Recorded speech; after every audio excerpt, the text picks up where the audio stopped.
Hello everyone, I am Amol Suryamshi. Today we are going to discuss about AC machine winding. That is, the winding is done in AC machines. There are two types of windings are done in AC machines: single layer winding and double layer winding. The armature windings in alternators are different from those used in DC machines. The DC machines have closed circuit windings, but alternator windings are open in the sense that there is no closed path for the armature currents in the winding itself. One end of the winding is joined to the neutral point and the other is brought out. The two types of armature windings most commonly used for three-phase alternators are single layer and double layer winding. Single layer winding, it is variously referred to as concentric or chain winding. Sometimes it is of simple bar type or wave winding.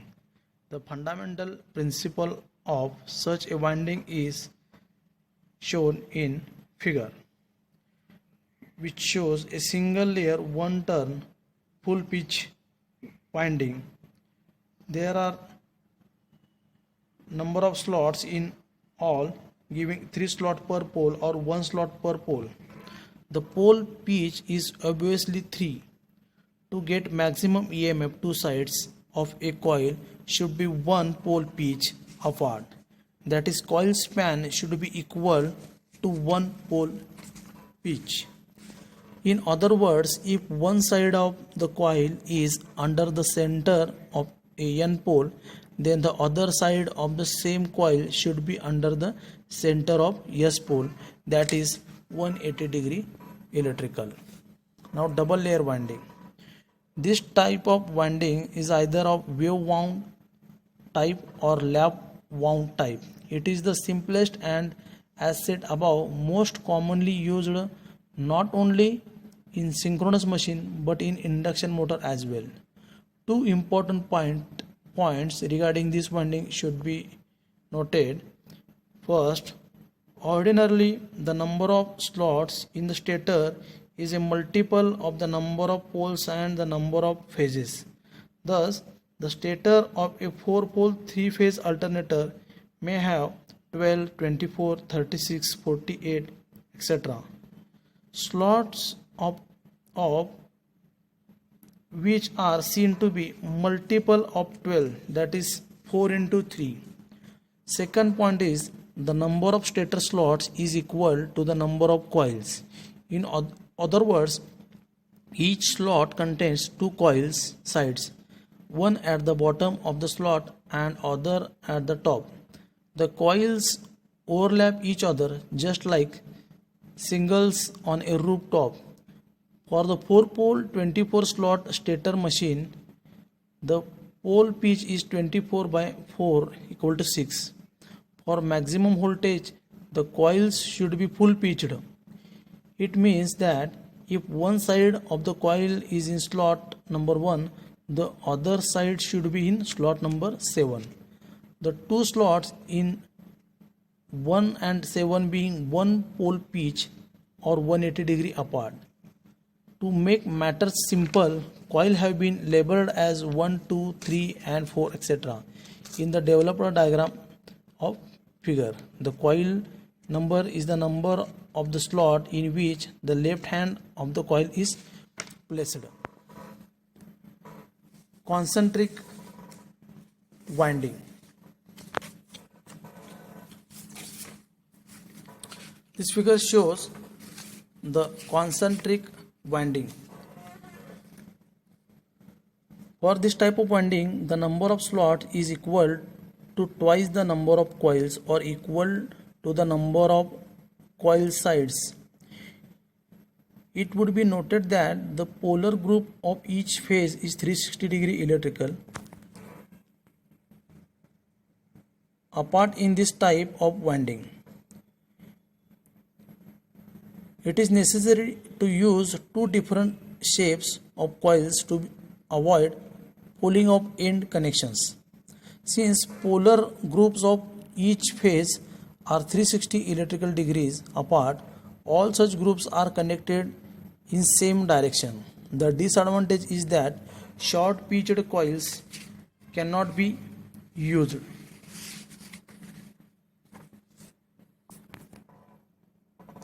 Double layer winding.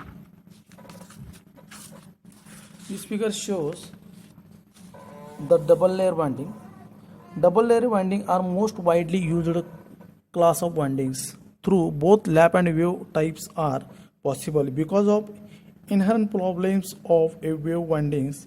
It is now an accepted practice to use the lap type. Figure shows a double layer wave winding with single turn coils. In this type of winding, after traversing the armature once, the winding close on to the start of the first coil. To overcome this difficulty, the connection is made the second coil side of the first phase group, and a similar procedure is continued until all the coils are exhausted. However, in the case of fractional slot windings, this problem is even more complicated because after all the turns around the armature are completed, some coils remain unconnected. Integral slot winding. The winding diagram for one phase is shown in figure. The first set of phase group coils laying under one pole pair are connected in series.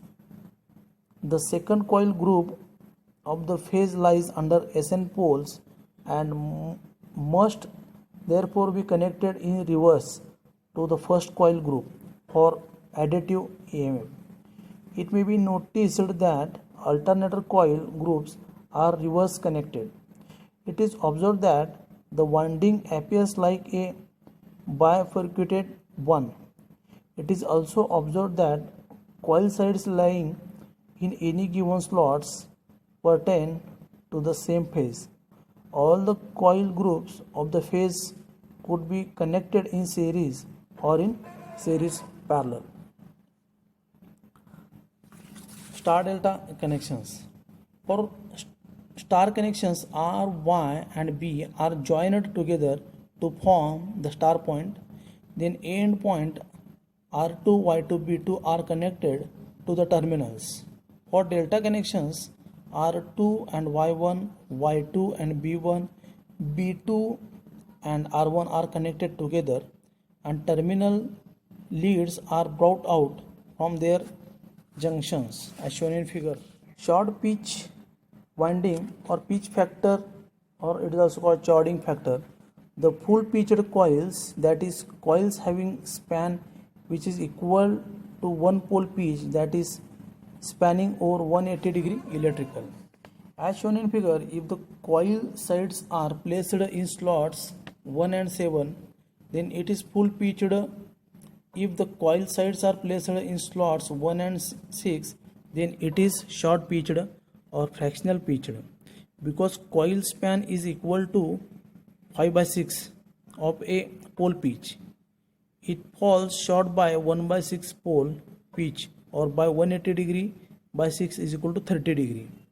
Short pitched coils are deliberately used because of advantages. They save copper of end connections.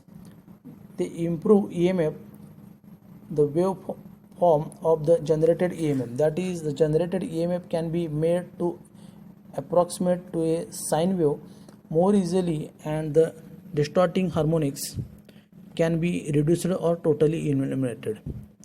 Due to elimination of high frequency harmonics, eddy current and hysteresis losses are reduced, thereby increasing by efficiency.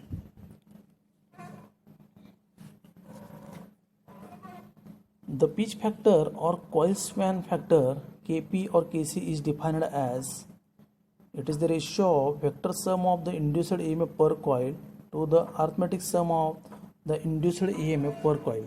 It is always less than unity. Let ES be the induced EMF in each side of the coil. If the coil were full pitched, that is, if its two sides were one pole pitch apart, then total induced EMF in the coil would have been equal to 2 ES, which is shown in figure. If it is short pitched by 30 degree electrical, then as shown in figure, their resultant is E, which is the vector sum of two voltage 30 degree electrical. So E is equal to 2 ES cos 30 by 2 equal to 2 ES cos 50 degree. So Kc is equal to vector sum of sum divided by arithmetic sum equal to E by 2 ES. So it becomes 2 ES cos 15 degree divided by 2 ES. So 2 ES gets cancelled. So it becomes cos 15. So cos 15 becomes 0.966. Hence pitch factor Kc is equal to 0.966. In general, if the coil span falls short of full pitch by an angle, then Kc is equal to cos alpha divided by 2. Similarly, for a coil having a span of 2 by 3 pole pitch, so pitch factor is cos 60 divided by 2, that is cos 30, and cos 30 means 0.866. It is lesser than the value in the first case. The value of alpha will usually be given in the question. If not, then assume Kc is equal to 1. Thank you.